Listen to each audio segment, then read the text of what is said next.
नमस्कार। हेडलाइन प्रशंसामा यहाँहरूलाई स्वागत छ। म प्रिन्सिपल कार्की। आज देशका विभिन्न भागहरूमा आन्दोलन भइरहेको छ। त्यो आन्दोलन केका लागि र किन भइरहेको छ भन्ने कुरा सबैलाई जानकारी छ। रवि लामिछाने पक्राउ परेका छन् र यो पक्राउ पर्दै गर्दा रवि लामिछानेलाई पक्राउ गर्नु पछाडि कारण के हो भन्ने कुरा कसैलाई पनि थाहा छैन। यथार्थ यही हो। संसदबाट संसदीय छानबिन समिति बन्यो र त्यो छानबिन समितिले 3 महिनासम्म एउटा चलचित्र निर्माण गर्न पुग्ने समय लगायो र रेखदेख गर्यो। त्यसको पछाडि जति पनि क्रियाकलापहरू भए ती सम्पूर्ण क्रियाकलाप अहिले हेर्दै गर्दाखेरि त्यो सम्पूर्ण क्रियाकलाप जे जति पनि थियो त्यो सबै नाटक थियो जस्तो लाग्दैछ, अथवा एउटा चलचित्र हो कि जस्तो लाग्दैछ। जुन विषयलाई लिएर रवि लामिछानेलाई अखडामा लिएको छ, आज कारागार चलान गरिएको छ, त्यो विषयमा 3 महिनादेखि संसदीय छानबिन समितिले काम या कारबाही गर्यो, अथवा जे गर्यो गर्यो। सूर्य थापाको नेतृत्वमा बनेको त्यो संसदीय छानबिन समितिले केही न केही त गरेकै थियो। 3 महिना लामो समय लगाएर त्यो छानबिन समितिले काम गर्यो। त्यहाँ विभिन्न किसिमका क्रियाकलापहरू भए, त्यहाँ विभिन्न किसिमका चाहिँ गतिविधिहरू भए। अनि रवि लामिछानेलाई पटक पटक बोलाइयो, आधा रातसम्म बोलाएर उनीमाथि सोधपुछ भयो, सोधपुछका क्रियाकलापहरू भए। सूर्य थापाको नेतृत्वमा बनेको त्यो सङ्गठन अथवा त्यो जुन समिति थियो, त्यो समितिले के गर्यो त्यो सबैका अगाडि अहिले छर्लङ्ग भएको छ। त्यही समितिले ल्याएको प्रतिवेदनलाई हेर्ने हो भने, अथवा त्यो प्रतिवेदनमा टेकेर हेर्ने हो भनेदेखि रवि लामिछाने निर्दोष देखिन्छन्। तर आज फेरि उनलाई पक्राउ गरेर जेल चलान गर्दै गर्दाखेरि यहाँ भनिएको छ कि सोधपुछका लागि। त्यो 3 महिना यो सरकारले अथवा यो समितिले के गर्यो, सबभन्दा पहिलो कुरा। दोस्रो कुरा, गृह मन्त्रालयमा यति बेला गृहमन्त्रीको रूपमा रमेश लेखक छन्, जो चाहिँ कङ्ग्रेसबाट बिलोङ्स गर्छन् अथवा कङ्ग्रेसका सांसद हुनुहुने। अनि कङ्ग्रेसको हातमा सम्पूर्ण कुराहरू हुँदै गर्दाखेरि, शक्ति पुरै देशको शक्ति हुँदै गर्दाखेरि यो कङ्ग्रेसले आफ्नो इगो साध्नको लागि गगन थापा र विश्वप्रकाश शर्माहरू, त्यसै गरी आर्जु राणा देउवा, जसलाई मैले international icon of Nepali leader भनेको छु, अथवा नेपाली पोलिटिक्स भनेको छु। नेपाली पोलिटिक्सको इन्टरनेसनल आइकन हुन् आर्जु देउवा। जतिको नेता अथवा आर्जु देउवा जतिको नेत्री आजको दिनमा कम्तीमा पनि यो विश्वमा खोजेर पाइँदैन। त्यस्तै नेत्रीको आफ्नो एक किसिमको हठ, एक किसिमको अडान र नेपाली कङ्ग्रेसमा रहेका थुप्रै त्यस्ता व्यक्तिहरूको चाहिँ राजनैतिक जीवनलाई सदाबहार बनाउनको लागि, अझै अगाडि लानको लागि यो सम्पूर्ण क्रियाकलाप हो भइरहेको छ भन्ने मान्छेहरूको बुझाइ छ, जनमानसको यही बुझाइ छ। रमेश लेखकले आफ्नो नेतृत्वमा रहेको गृह मन्त्रालय अथवा त्यसको अन्डरमा रहेका प्रहरीलाई परिचालन गरेर रवि लामिछानेलाई पक्राउ गरेका छन्।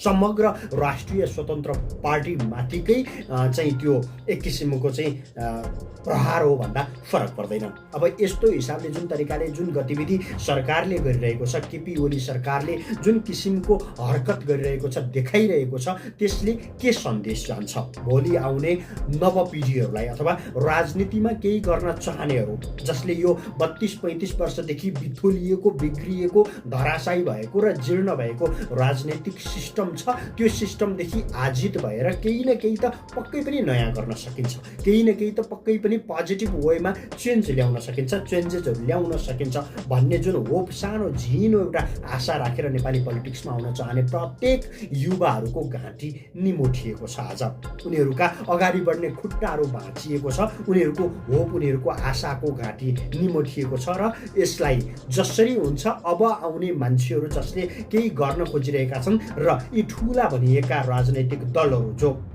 आजको डेटलाई हेर्ने हो भने नेपाली कङ्ग्रेस 1 नम्बरमा, त्यसै गरी एमाले दोस्रोमा हुँदै गर्दाखेरि यी 2 ठुला दलहरू मिलेर, ठुला सङ्गठनहरू भनेको छु मैले त, अझ सङ्गठनहरू मिलेर छाता सङ्गठन जुन बनाएको छ नेपाल सरकार, जसको नाम राखिएको छ, त्यो सरकारले गर्दै गरेको, त्यो छाता सङ्गठनले गर्दै गरेका ती प्रत्येक क्रियाकलापमाथि नयाँ आउने मान्छेहरूले यो देशको व्यथिति र विसङ्गतिलाई छिचोल्दै, त्यसलाई परास्त गर्दै केही नयाँ गर्न चाहने प्रत्येक युवाहरूलाई सोच्न बाध्य बनाए यिनीहरूले। आज आएर केपी शर्मा ओली प्रधानमन्त्री बन्दै गर्दा यस अगाडि पनि एकपटक रवि लामिछानेले निर्दोष साबित भएपछि आएर तर उनलाई जेल चलान गरिएको थियो। यस अगाडि पनि अहिले फेरि त्यही प्रक्रिया दोहोरिएको छ।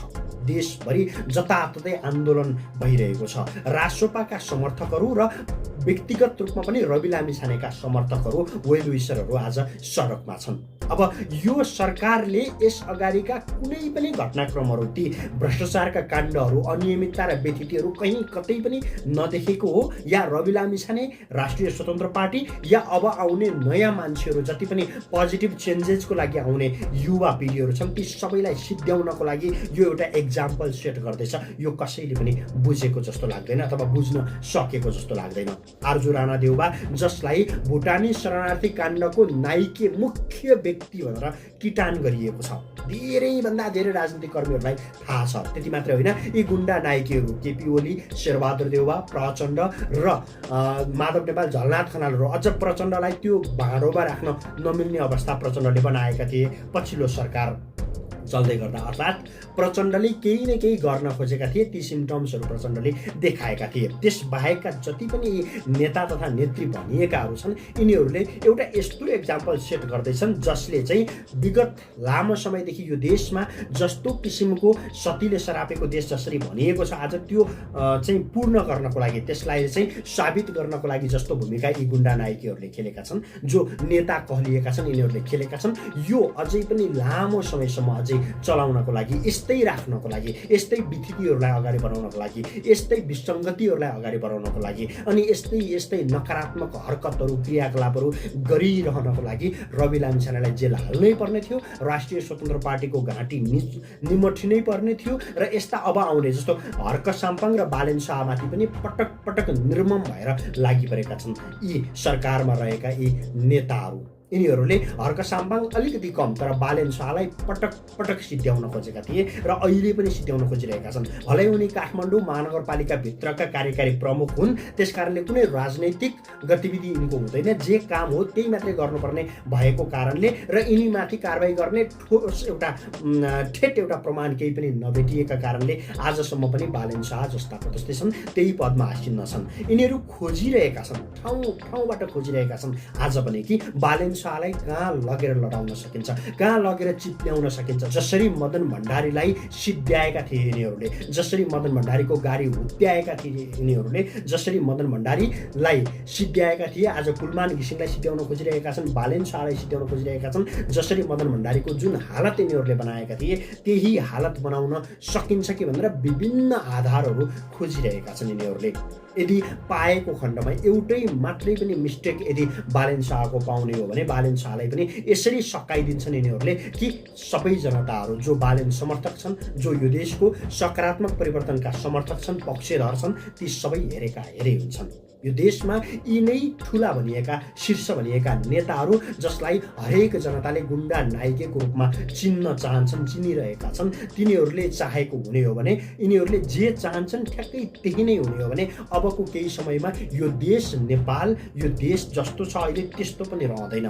यो देश कहाँ पुग्छ, कस्तो अवस्थामा पुग्छ, आजभन्दा 100 वर्ष अगाडि जस्तो स्थिति थियो यो देशको त्यस्तै नहोला भनेर भन्न सकिँदैन। अनि यो देशलाई यदि कुनै खाडलमा लगेर सर्लक्कै हालिदिए भने पनि तपाईँ हामीले अचम्मित हुनु पर्दैन, किनभने यो देशको चाबी त्यस्ता मान्छेको हातमा हामीले सुम्पिदिएका छौँ चुनाव मार्फत, निर्वाचन मार्फत, कि यिनीहरू लिगल नायकीहरू हुन्, लिगल गुण्डाहरू हुन्। यिनीहरूले जुनसुकै अवस्थामा नै यो देशलाई बेचिदिन सक्छन्, सिद्ध्याइदिन सक्छन्, धराशायी बनाउन सक्छन्, एउटा खाडलमा लगेर हालिदिन सक्छन्। तपाईँ हामी हेरे हुनेछौँ, केही गर्न सक्नेवालामा छैनौँ। अब आउने चुनावमा हामीसँग एउटै मात्रै उपाय छ, एउटै मात्रै बाटो छ। अब आउने निर्वाचनमा हामीले भोट हालेर चुनिने मान्छेहरू अथवा चुन्ने मान्छेहरू साँच्चीकै सही भयो भने केही हदसम्म यो फेरि ट्र्याकमा आउन सक्छ, केही हुन सक्छ। यदि यिनै मान्छेहरू जसले आज सरकार चलाइरहेका छन्, जसले यो छाता सङ्गठनको निर्माण गरिरहेका छन् र यो छाता सङ्गठनको आडमा विभिन्न किसिमका घोटालाहरू गरिरहेका छन्, केपी ओलीको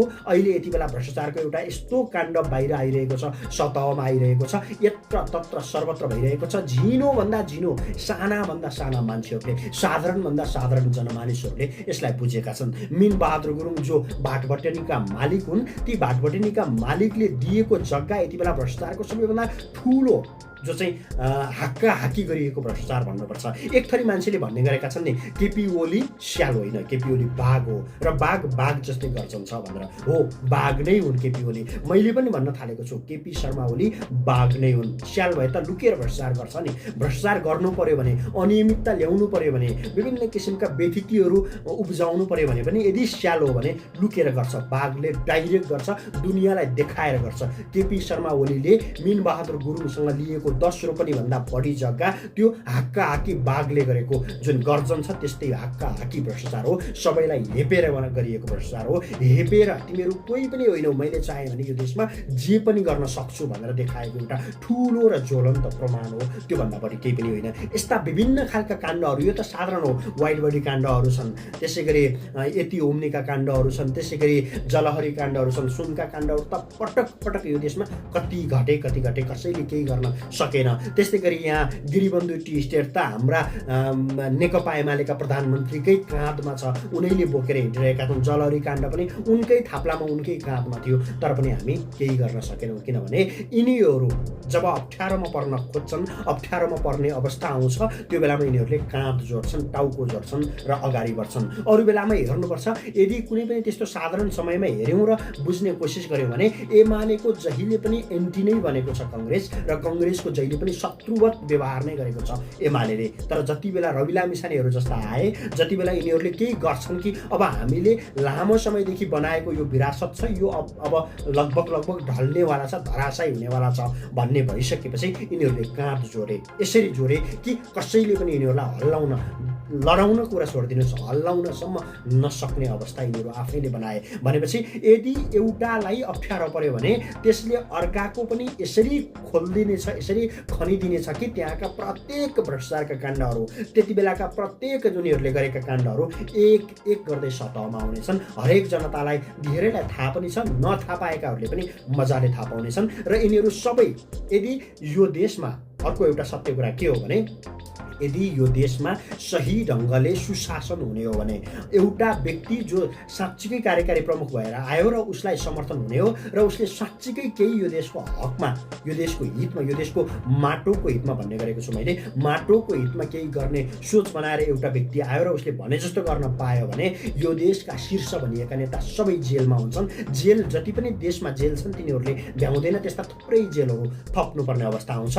त्यही अवस्था नआओस् भनेर एउटालाई अप्ठ्यारो पर्दा अर्को गएर ठ्याक्कै नै जोडिन्छ, ठ्याक्कै नै गएर हातमा हात, काँधमा काँध मिलाएर अगाडि बढ्छन्, कसैले हल्लाउन सक्दैन। अनि मैले फेरि पनि एकपटक रिपिट गरेर भन्छु, तपाईँ हामी हेरेर बस्ने हो, टुलु हेरेर बस्ने हो। हाम्रो भविष्य यिनीहरूले सिद्ध्याए, हाम्रो भविष्य यिनीहरूले खाए, यिनीहरूले सिद्ध्याए, यसरी चपाए, यसरी लुछे यिनीहरूले। जसरी मैले अघिल्लो भिडियोमा भनेको थिएँ, मदन भण्डारीको मासु यदि त्यो लास भेटेका थिए यिनीहरूले भने चारैतिर बसेर यसरी चपाउँथे, यसरी लुच्थे, त्यो मासु एक चोक्टा पनि बाँकी रहँदैन थियो। त्यसरी नै हाम्रो भविष्य लुचिसकेका छन्, चोक्टा बनाएर यिनीहरूले खाइसकेका छन्, यिनीहरूले स्न्याक्सको रूपमा लिइसकेका छन् हाम्रो भविष्य। त्यस कारणले गर्दाखेरि हाम्रो भविष्य यिनीहरूले सिद्ध्याएको हामी टुलु हेरिरहेका छौँ। अब हाम्रा भावी पिँढीका, हाम्रा छोराका छोरीका, हाम्रा नातिका नातिनीका, तिनीहरूको भविष्य पनि यिनीहरू यसरी खाइदिनेछन्। तपाईँ हामी हेरेको हेरै हुनेछौँ, हेरै छौँ पनि, थियौँ पनि र भोलिका दिनमा पनि हुनेछौँ। हाम्रो एउटै मात्रै अस्त्र भनेको निर्वाचन हो,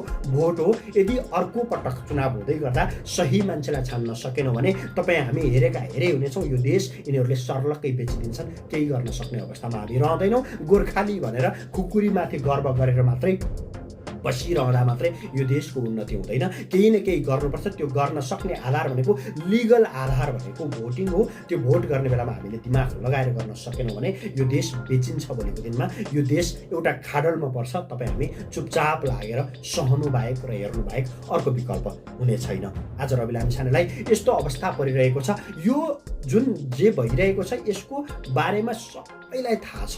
रवि लामिछाने दोषी हुन् या निर्दोष हुन् त्यो विषयमा सबलाई एकलाई थाहा छ। यहाँ थाहा नपाउने कोही पनि छैन। अझै पोलिटिकल इस्यु बनाएर यो इस्युलाई यति धेरै बबन्डर बनाउने यिनीहरूलाई त राम्रोसँग थाहा छ कि रवि लामिछाने दोषी छन् कि निर्दोष छन् भनेर। तैपनि यिनीहरूले यसरी बबन्डर गरिरहेका छन् कि रवि लामिछानेलाई सिद्ध्याउनु भनेको रासोपालाई सिद्ध्याउनु हो। रासोपालाई सिद्ध्याउनु भनेको बालेन हर्क जस्ता भोलि आउने थुप्रै स्वतन्त्र सांसदहरूलाई अथवा उम्मेदवारहरूलाई सिद्ध्याउनु हो। र तिनीहरूलाई सिद्ध्याउनु भनेको भोलि अर्को नयाँ पार्टी नजन्मनु हो, जन्मनुबाट चाहिँ सिद्ध्याउनु हो, जन्मनै नदिनु हो। र अर्को पार्टी जन्मन नपाउनु भनेको यिनै कङ्ग्रेस र यिनै एमालेहरूले फेरि पनि वर्षौँ वर्षसम्म, 10औँ 20औँ 30औँ वर्षसम्म एक छत्र खान पाउनु हो। योभन्दा बाहेक केही पनि होइन। र यो सबै थाहा पाउँदै पनि तपाईँ हामी चुपचाप लागेर ऊ अस्ति रामकुमारी झाँक्रीले नाटकीय रूपमा जुन हिसाबले मुखमा टेप बाँधेकी थिइन्, मुकुल ढकालले नाटकीय रूपमा जुन किसिमले मुखमा टेप बाँधेका थिए, देखाएका थिए, त्यस्तो अवस्था हामीले रियालिटीमा भित्र मनदेखि गर्नुपर्ने अवस्था आउँछ। यदि त्यस्तो नहोस् भन्ने चाहना हुनेले एउटै मात्रै मैले फेरि एकपटक लास्टली रिपिटेडली भनिरहेको छु, हामीले आउँदो चुनावमा भोट गर्दाखेरि दिमाग लगाउन सकेनौँ भने हामी तहस नहस हुनबाट जोगिन सक्ने अवस्थामा पुग्दैनौँ अथवा जोगिने छैनौँ। यो भिडियो हेर्दै गर्दा तपाईँलाई कस्तो लाग्यो? कृपया आफ्ना मनमा लागेका कुराहरू जस्ताको तस्तै प्रतिक्रिया दिनको लागि अनुरोध गर्छु। र यदि च्यानलमा नयाँ हुनुहुन्छ भने सब्सक्राइब गर्नको लागि अनुरोध गर्छु, जसले गर्दा हामीले बनाएका यस्ता भिडियोहरू तपाईँसम्म पुग्नको लागि त्यसले बहुत सजिलो एउटा बाटो बनाउनेछ, नोटिफिकेसनको रूपमा आउनेछ र तपाईँ हामी एक अर्कासँग अभ्यस्त रहनेछौँ। च्यानलमा नयाँ हुनुहुन्छ भने सब्सक्राइब गर्नको लागि अनुरोध गर्दै म यस्तै विशेष भिडियोका साथ हेडलाइन प्रेसिन्चाको यही प्लेटफर्ममा फेरि जोडिनेछु। तपाईँसम्मको लागि म प्रिन्सिपल कार्कीलाई बिदा दिनुहोस्। नमस्ते।